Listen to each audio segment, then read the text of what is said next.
শুধুমাত্র বীরভূমের অনুব্রত মণ্ডল তিনি যে জেলা সভাপতির পদ খুইয়েছেন তা কিন্তু নয়, রদবদল হয়েছে উত্তর কলকাতাতে এবং একেবারে ২৬-এর বিধানসভা ভোটের আগে জেলায় জেলায় নেতৃত্বে রদবদল করেছে তৃণমূল কংগ্রেস।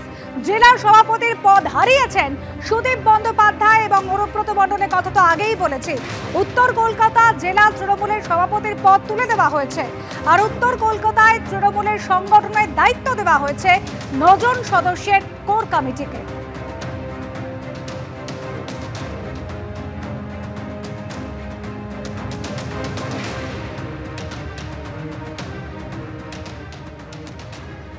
জেলা নিয়ে মোগাম্ব খুশ হওয়া সংগঠনে আপনাকে কোথাও দেখা গেল না, এটা কিভাবে ব্যাখ্যা করবেন? উত্তর কলকাতাতেও না বা অন্য কোথাও?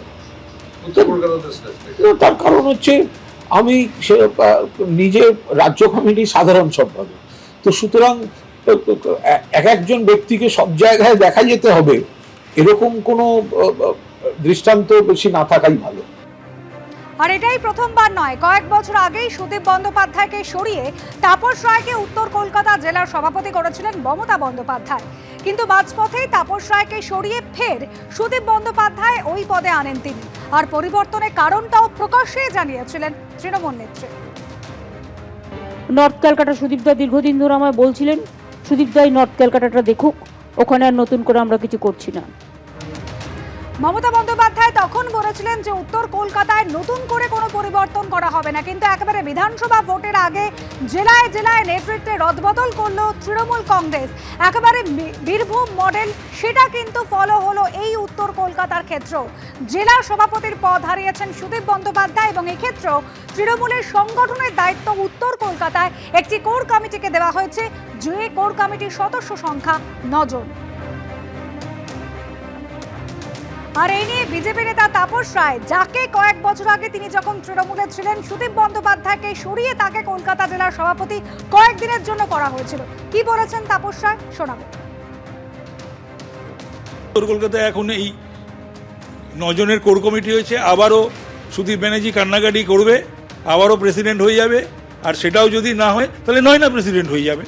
ওনার দল উনি মাথায় কাটবেন, লেজে কাটবেন, কখন কি করবেন না করবেন এগুলো সবাই সবকিছু জানতো, সকলে বিক্ষুব্ধ ছিল, এখনো রয়েছে। এদিকে পদ হারে বিস্ফোরক বনগাঁ তৃণমূলের প্রাক্তন চেয়ারম্যান। আমি গোড়া থেকেই লবিবাজির শিকার, দলে নতুনদের মনে হয়েছে পুরনোদের না থাকাই ভালো।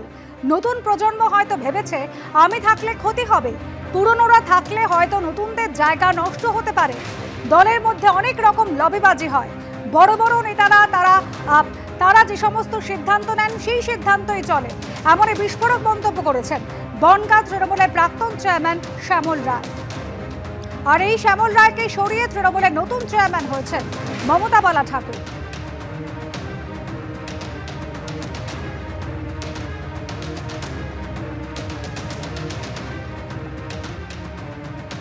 চিন্তা করতেই নেওয়া যাবে না, নতুন পুরনো যখন সংমিশ্রণ হবে তখনই মানসিকতা আসবে যে সবাই মিলে করি। এখানে হয়তো নতুনদের মনে হয়েছে যে পুরনো না আসলেও ভালো, তাদের জায়গাটা হয়তো নষ্ট হতে পারে। দলের মধ্যে অনেক রকম লবিবাজি হয়, তো সেই লবিবাজির শিকারও হতে পারি আমি, একদম লবিবাজির শিকার গোড়া থেকে। দলে খারাপ হতে পারে আমাকে নিয়ে, সেই চিন্তাভাবনা করেছে নতুন প্রজন্ম যে আসলে দলে থাকলে দল খারাপ হবে। কাঠিবাজির শিকার তো বলে দিলাম আগে, একটুখানি আছে কাঠিবাজি, দলে থাকলে একটু কাঠিবাজি হয়, দেখছি তো সব জায়গায় বড় বড় নেতাদের সব কাঠিবাজি চলে, আমাদের এখানে ছোটোখাটো সব ব্যাপার। না, শ্যামলদা অসুস্থ আছে, হয়তো আবেগে কোনো কথা বলেছে। কোনো মানুষ আমাদের দীর্ঘদিন আমাদের সঙ্গেই রয়েছেন, একটু অসুস্থ রয়েছেন এখন, এবং দীর্ঘদিনই দায়িত্ব থাকলেও তিনি সেইভাবে মুভমেন্ট করতে পারছিলেন না। বনগাঁ সাংগঠনিক জেলা অত্যন্ত গুরুত্বপূর্ণ, এখানে 2026 সালের নির্বাচনকে সামনে রেখেই দল সিদ্ধান্ত নিয়েছেন, সঠিক সিদ্ধান্তই নিয়েছেন। ওনার দুঃখ পাওয়ার কিছু নেই, আমরা যথেষ্ট মর্যাদা দিয়েই ওনাকে দলের কাজে লাগাবো।